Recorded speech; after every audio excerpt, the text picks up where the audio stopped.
Yang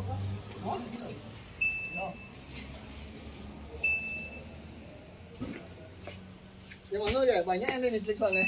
Panjang lo dan ini. Yang pancing dia lupa malam koi ya. Kau tepuk tapi dicode sama nyo. Terus ke. Kalau kena 9. Assalamualaikum warahmatullahi wabarakatuh. Waalaikumsalam warahmatullahi wabarakatuh. Oh ya, kenalan dulu, nama abang siapa ya? Fajar. Oh ya. Ini kita cerita santai aja lah ya.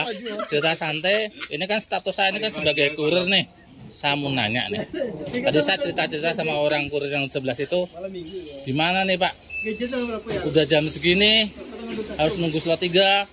Sementara ya banyak beralasan yang katanya lampunya nggak ada, udah tuh ngantar paket malam banyak ini uang kadang-kadang tuh ini tercecer nggak tahu gitu loh bang paket itu.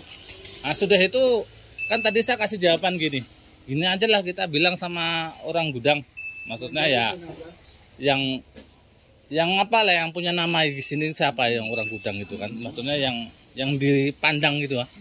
Sudah itu saya bilang gini, udah kita bawa aja slot 1, slot 2, yang 3 tinggal. Memang untuk sekarang ini lo untuk besok udah normal. Saya bilang kayak gitu. Udah itu abang kan ini kan untuk gak lama lagi megang untuk di LTD.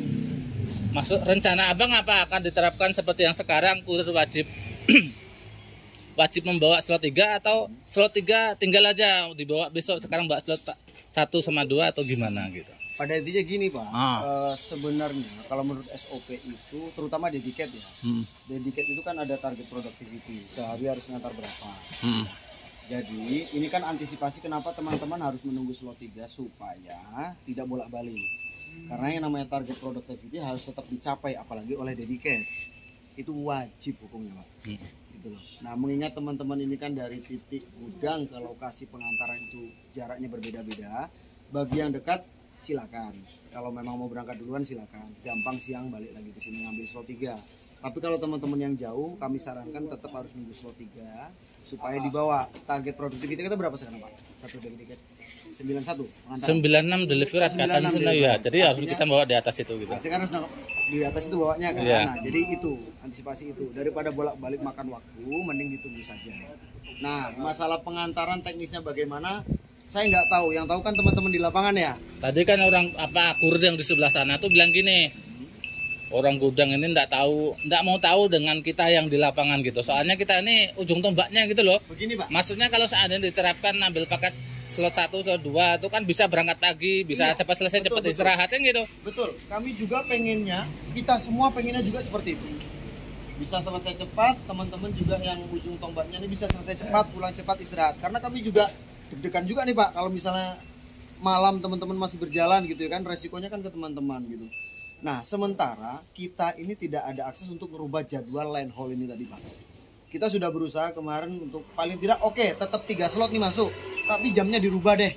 Nah itu yang sedang kita usahakan, merubah jam. Kalau slot nggak bisa dirubah Pak, mungkin tetap 3 terus ini.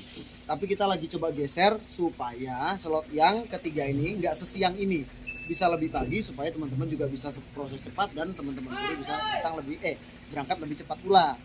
Soalnya kalau saya perhatiin mobil ekspedisi ini untuk slot 3 terkadang udah tahu paket sampai di situ atau di sekitar situ kelewatan gitu. Bukannya langsung bongkar tapi malah nunggu santai-santai di situ, maksudnya gimana ini? Nah kalau itu begini Pak, jadwal mereka bertolak dari Pekanbaru untuk sampai ke titik hub pengantarannya itu mereka juga pakai jam. Jadi mereka tidak bisa bongkar ketika mereka misalnya terlalu cepat sampai. Itulah kenapa mereka kadang nunggu. Memang harus di jamnya. Jadi kita memang semua itu berjalan harus pakai ada jam-jamnya gitu loh Pak.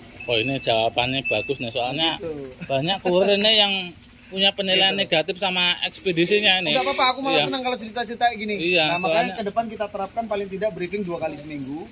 Hal sekecil apapun nggak apa-apa, ceritain aja. Gitu. Nanti kita sharing-sharing aja. Izin Bang biar videonya bagus, stay sekali bisa. Gitu Pak ya. Nah kita sedang usahakan terus. Kita paling tidak mau mengusulkan untuk menggeser jadwal line haul supaya bisa lebih cepat gitu. Jangan sesiang ini. Gitu. Nah terus untuk ini nih, yang daerah yang memang paketnya memang banyak betul, banyak terus gitu. Sudah itu pagi di saat dapat slot pagi, slot 1, 2 ini udah melewatin batasnya. anggap aja udah 120 gitu. Baiknya itu langsung berangkat aja pas suruh nunggu slot 3. Enggak apa-apa, berangkat aja. Langsung berangkat kalau aja. Kalau sudah slot 1 dan 2 dia sudah 100 lebih, ya kan? Berangkat aja enggak apa-apa. Kalau itu enggak apa-apa, Pak. Tapi kalau yang kurang ditunggu. Kalau memang sudah 100 lebih, ya kan 110, berangkat aja.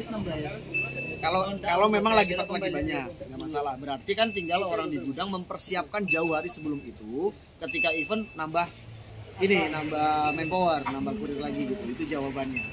Jadi sekarang ini untuk orang gudang termasuk abang sendiri sekarang lagi apa ya?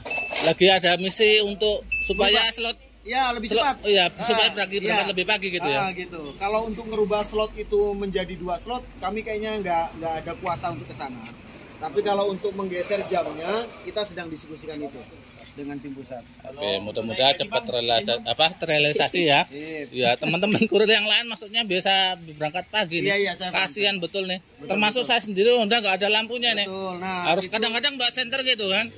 Yang jelas kalau seandainya pengantaran paket malam, uang COD itu selalu kurang di saat dihitung. Uang COD. Apa itu? Kendaraan layak jalan dan kurir layak berkendara. Menurut Pak De, layak berkendara atau enggak? Nah, kalau lampu harus harus. Salahnya siapa Pak De? Yang salah kurirnya.